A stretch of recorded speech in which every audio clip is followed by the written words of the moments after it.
Welcome back to the show, everybody. Listen to these headlines. Another lawsuit against Tether banks using a shared settlement ledger. BIS Augustin Carson's on CBDCs. You're going to want every bit of that. XRP, could it be the Fedcoin? There's some people out here that believe so. You'll want to hear about it. Digital money isn't the only reason for the Senate Banking Committee hearing, which is going on right now. We'll bring you anything from that you need to hear.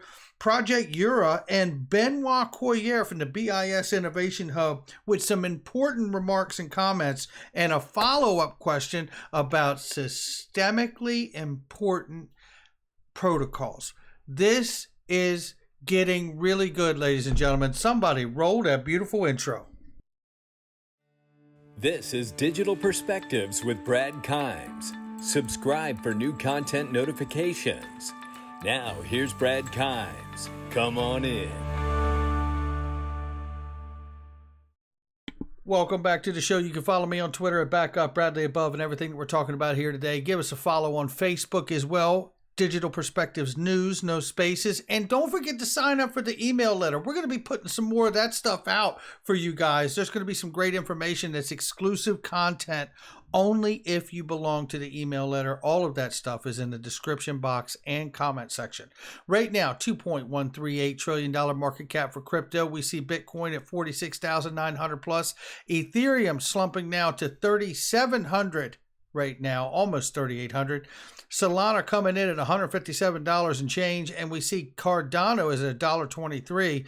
XRP at 79 cents. What's going on? I'll tell you what's going on in my house. Is buying time is what's going on in my house. 0.7662 on the low side and 0.8270 on the high side. Let's get into this today. Another brand new lawsuit against, yes, you read it right, Tether.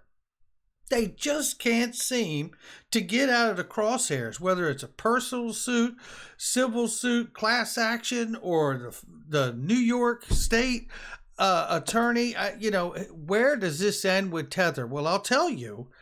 There is a Senate Bank Hearing Committee going on. It is primarily covering stablecoins, and don't believe for a second that they aren't going to cover this entire area, especially USD Tether, and whether it is operating in a compliant capacity. We'll keep you posted. Looking right here, this is a reminder of the news we covered the other day to level set for you for where the ride we're going to go on. And stay with me here. HSBC and Wells Fargo, as a reminder, launched a blockchain-based FX settlement solution for the foreign exchange market between them. The bilateral agreement will see the banks use a shared settlement ledger to process U.S. and Canadian dollars, British pound sterling, and euro transactions. These are all very, very liquid markets. It is extremely bullish to me to see them announce they are going to be moving to a distributed ledger technology solution for these settlements. This is Augustin Carson's right here. Now, this is where we start building out on everything. Stay with me through this now. If you've been around a while, some of this you've seen, and if you have not, you're about to have your mind blown probably. So right now, this is, we don't know who is using a $100 bill anywhere. The big difference with the central bank digital currency is that the central bank will have absolute control over the rules and regulations that govern how that currency will be used, and also will have the technology to enforce it. But don't believe me. Listen to him say CBDC, in particular, for the use of general use, we tend to establish the equivalence with cash, and there is a huge difference there. For example, in cash, we don't know, for example, who's using a $100 bill today. We don't know who is using a 1,000 peso bill today.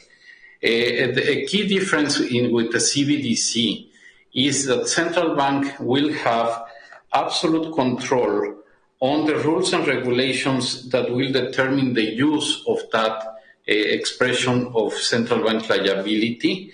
And also we will have the technology to enforce that. Those two issues are extremely important, and that makes a huge difference with respect to what cash is. And there you have it. And basically what he's telling you is those two things are very important. Because whether we like it or not, they do want that power. They do want that control. They want to know exactly where all of that goes. Now, there are pilots and tests going on where their CBDCs are being used in different regions of the world and tested on a retail front-end use. And in large part in other areas of the world, CBDCs are being tested and used on the wholesale back-end. But the point is the point.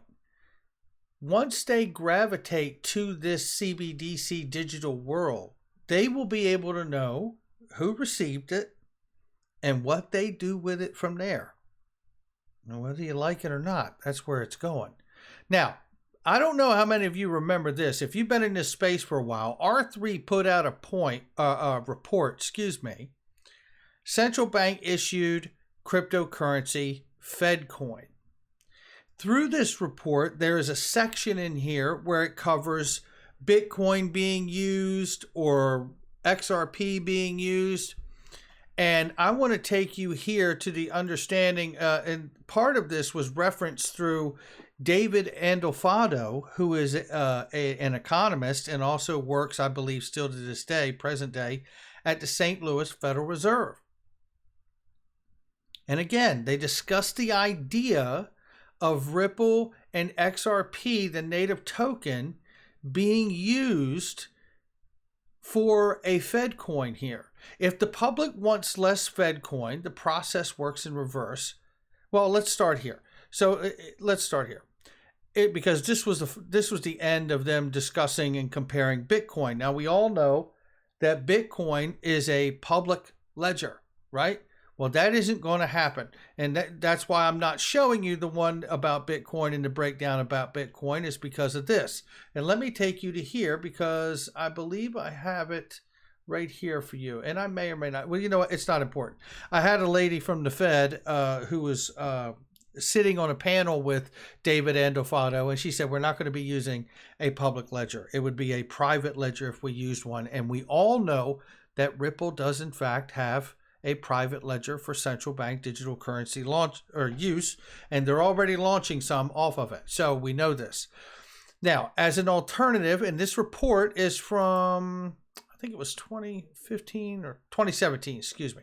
So 2017, but coming here, an alternative way to create Fedcoin would be to pre-allocate the entire supply of tokens, say 100 trillion Fedcoin.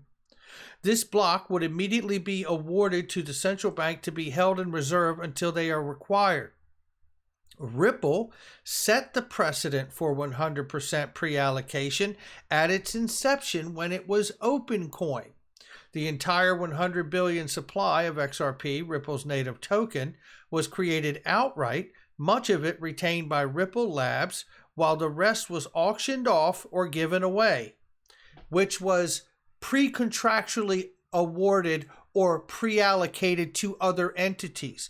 We know that this is not speculation because R3 acknowledges that in their lawsuit, because they eventually split off their partnership through a lawsuit with Ripple, were pre-allocated in an options contract. I believe it was more than $1 billion worth of XRP or $1 billion XRP, whatever it was there. But they had a lawsuit. It was undisclosed in terms of how they got out of it, but they are no longer together in that way. But that doesn't mean that they still won't work together in some areas. However, it says here, as for the reduction in supply, the central bank can store surplus crypto coins in its vault.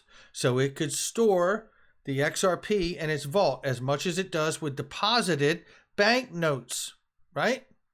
That are still fit for a second go around. Pre-allocating simplifies security requirements as no one has the ability to issue Fed coins. However, it is exceedingly difficult to change supply later if demand is underestimated. So saying basically, looking at having a predetermined amount, right? It is not mined like Bitcoin is. So looking right here, pre-allocating simplifies security requirements as no one has the ability to issue Fed coins. However, it is exceedingly difficult to change supply later if demand is underestimated. A new coin, say Fedcoin 2.0, would have to be issued in order to complement the exhausted supply of Fedcoin 1.0. How does the central bank put those coins into the economy? It swaps Fedcoin for notes on the demand at a fixed rate by using a cash-in, cash-out mechanism for introducing Fedcoin. In other words, you turn your old money in to get the new money back. And they could peg this money depending on its value, use case, and collateralizing of the ledger based on the denomination or unit of account of the actual dollar itself, right? So take a look here. So it says here, it swaps Fedcoin for notes as demanded at a fixed rate. By using a cash-in, cash-out mechanism for introducing Fedcoin, a central bank ensures that the combined quantity of banknotes and Fedcoin remains unaffected, and only the relative contribution of each one to the total changes. As Andolfado described it, this setup means that Fedcoin functions just like any other currency denomination. For example, if the Federal Reserve were to introduce a $200 bill, it would set a 2-to-1 peg between the $100 bill and a 4-to-1 peg between the $50 bill, 200-to-1 peg to the dollar bill. Should demand for converting $100 bills into a $200 bills explode, the central bank can effortlessly maintain the peg by having as many $200 bills printed as necessary to satisfy the demand while shredding $100 bills as they pour into the Fed vaults. Likewise, under the Fedcoin scenario, the Federal Reserve would establish a 1-to-1 peg to the dollar bill, 1-to-100 peg to the $100 bill. These exchange rates being unassailable, since the Federal Reserve can mint or cancel any quantity of Fedcoin.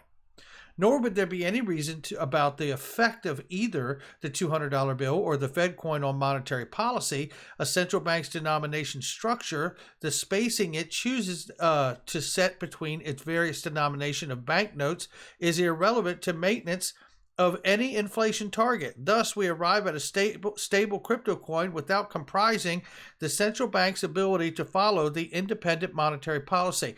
What I take from this is the suggestion that really offers the notion, if you wanted to know how you could get to a price set, right? They're offering here, as I understand it, and maybe I don't understand it correctly, but I believe that I do. I do believe that I do.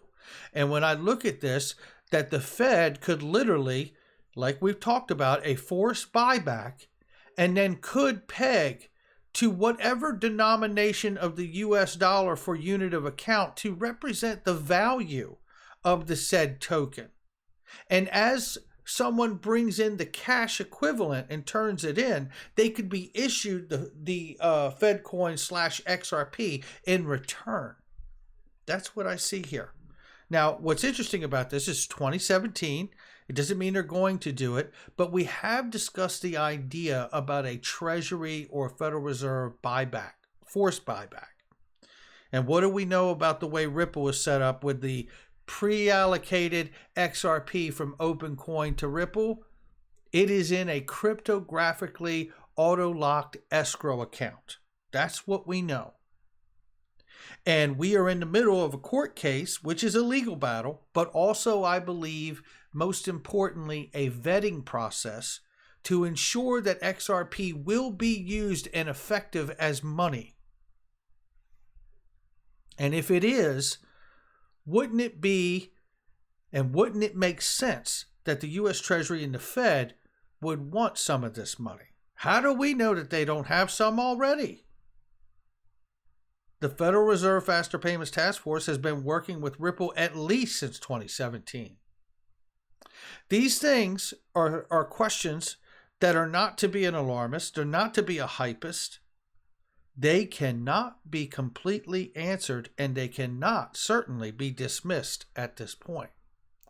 There is a thread off of this that really goes into a much deeper conversation, which would take me 4 hours to cover it here, but I will just show you that David Andolfado expands on the conversation in another forum here on his blog. It says, I'm not sure if Fedcoin should be a variant of Bitcoin or some other protocol like Ripple, insinuating and implying XRP. This is an economist who works for the St. Louis Fed back in 2017. And here's the pressure that we're under as a global reserve currency. Going from a dollar value in 1913 and the purchasing power diminishing as of last year to 3 cents. There's your incentive. And isn't it ironic that I'm going to have this gentleman tell you where value for these cryptocurrencies and the purported purpose really brings the value into the financial system? Jay Clayton, of all people. Listen. The funny thing about these cryptocurrencies is they only work if they're integrated with, they only work for their purported purpose if they're integrated with the financial system. And so therefore it necessarily touches on all of our regulation. And we know Ripple has a private ledger for the financial system. We're not guessing about that. That's a fact, Jack. Right? And what else do we know? In 2017, they were entertaining the notion of having the Fedcoin be XRP as one example, and they entertained Bitcoin too. But we know Bitcoin isn't going to work because Bitcoin is an open, public, permissionless system, and that don't work for the banking system, certainly not for the central banks.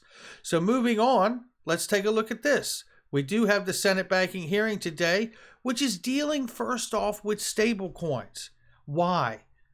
Because we're talking about private money when we say stablecoins, and that scares the daylights out of the banking world, and it scares the daylights out of the politicians that have had their pockets and campaigns fleeced by the banking world too.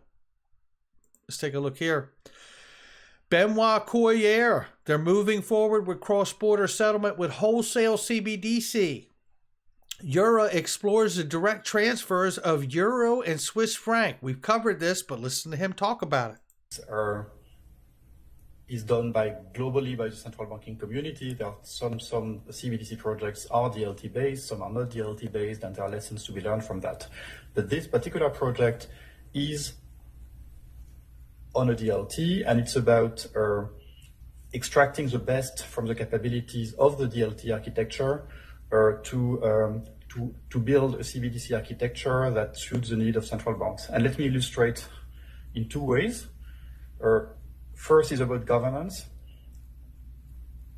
We're talking of a multiple CBDC platform, so it's essential that each central bank keeps control over the CBDC it's issuing for sovereignty reasons and ultimately for monetary policy reasons.